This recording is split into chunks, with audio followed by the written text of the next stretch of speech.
예, 이재명 민주당 대표가 사라졌습니다. 광화문 현장 최고위에도 오지 않고 있고요. 또 광화문 경복궁 앞에서 또 열리고 있는 탄핵 찬성 집회도 오늘 모습을 드러내지 않고 있습니다. 테러 위협 때문에 그렇다고 하는데요. 과연 어떤 일이 벌어지고 있는 걸까요? 먼저 이재명 대표의 목소리 들어보시죠. 신변 위협 관련 제보가 많이 들어온다고 해서 좀 어떻게 보십니까? 멀지각한 사람이 일부 있겠지만 대체적으로는 우리 국민들 수준을 믿습니다. 외부 활동 줄이실 계획 있으십니까? 내란식의 윤석열을 즉각 파면하라! 파면하라! 파면하라! 파면하라! 이만큼 준비한 인간이라고 보기는. 예, 정 변호사님. 작년이죠. 이재명 대표가 흉기 피습을 당한 이후에 아마 굉장히 불안함을 많이 느낄 것도 같은데 이재명 대표가 이제 신변 보호를 요청을 했고 그래서 출근과 퇴근 시까지 경찰이 동행을 하고요. 여러 현장을 다닐 때도 이 보디가드가 동행을 하고 있고 경찰이 따라다니는 것으로 지금 알고 있습니다. 근데 어제 현장 최고위에도 안 나오고 또 오늘 집회에도 안 나오고 굉장히 지금 어떤 심적으로 부담을 많이 갖고 있는 걸까요?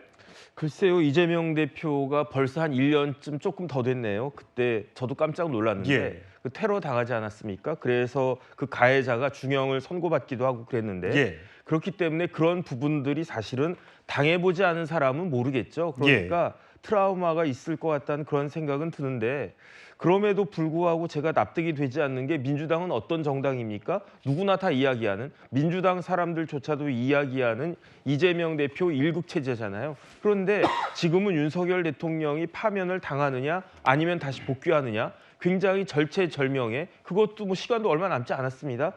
그런 상황인데 민주당이 총력을 기울이고 있는데 일극 체제 민주당에서 그 일극이 빠지니까 누가 아무리 많은 사람이 나와도 뭔가 허전하고 중요한 나사 하나가 빠진 것 같은 그런 느낌이 든단 말이죠. 그러니까 아무리 트라우마가 있다고 하더라도 이재명 대표가 지금 전면에 나서서 민주당을 이끌고 있는 그러한 모습을 보이지 않는 듯한 그런 모습은 조금 납득이 되기 어렵다. 일단은 개인적으로 좀 그런 생각이 들고요. 그다음 또 하나는 지금 군 정보사 장교로부터 뭐 이러이러한 그게 있다. 그런 이야기가 나오는데 제가 봤을 때는 굉장히 허술해 보이는 첩보거든요.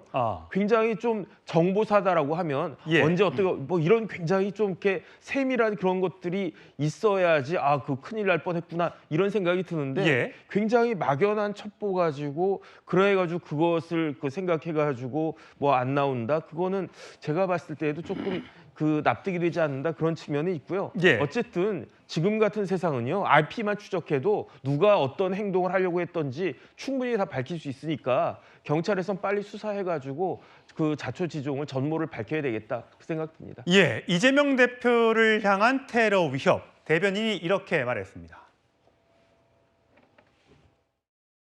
HID 707 오비 요원들이 러시아제 권총을 밀수하여 이재명 대표를 암살할 계획을 가지고 있다고 합니다. 이러한 내용을 주요 의원님들께서 지도부께서 많이들 받으셨다고 합니다. 예, 강성필 부대변인. 네. 과거에도 이재명 대표가 집회 연단에 올라서 난 꽃게밥이 될 뻔했었다라는 발언을 해서 한번 또 논란이 됐었던 적이 있지 않습니까?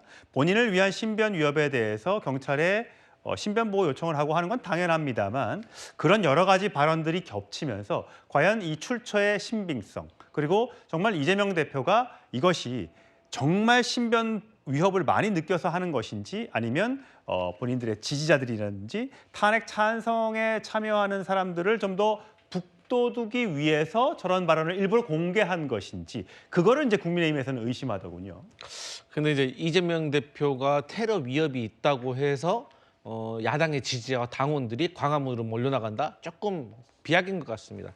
제가 과거 이제 당대표 비서실에서 근무를 해봤는데 여러 메일이라든가 문자라든가 뭐 여러 루트를 통해서 갖가지 제보도 많이 오고요. 협박성 문자 뭐 이런 거 많습니다. 원래. 하지만 이번에는 제가 들어보니까 상당히 일시나 방법이나 이런 것들이 구체적이라는 거예요. 그리고 이게 대표실로만 오는 것 외에도 현역 의원들한테 들어왔던 어떤 테러와 관련된 정보들을 조합을 해보면 상당히 관련성이 있고 구체적이고 깊이가 있기 때문에 소나기는 피해가야 된다는 그런 위기감이 있는 겁니다. 아니 아무리 이재명 대표라고 하더라도 사실 야당의 지도자이지만 사실 이럴 때 당원들, 지지자들 앞에 나서서 용기도 북돋아주고 싶지만 사실 지금의 상황이 그렇게 쉽게 간과할 상황은 아니기 때문에 그런 것이고 거기에 대해서 국민의힘이 뭐 이재명 대표가 다른 마음이 있어가지고 테러 위협으로 속인다 이렇게 말하는 건 정치 도의로 좀 맞지가 않다 이런 말씀드리겠습니다. 예, 서 변호사님. 저는 이게 말도 안 되는 거라고 보는 게요. 저 제보한 사람이 문자로 러시아제 권총까지 알 정도면요. 범인이 누군지 알아요. 그러면 이게 경찰에 신고해서 빨리 범인부터 잡아야지. 문자로 보냅니까? 아무런 게 구체적인 게 없잖아요.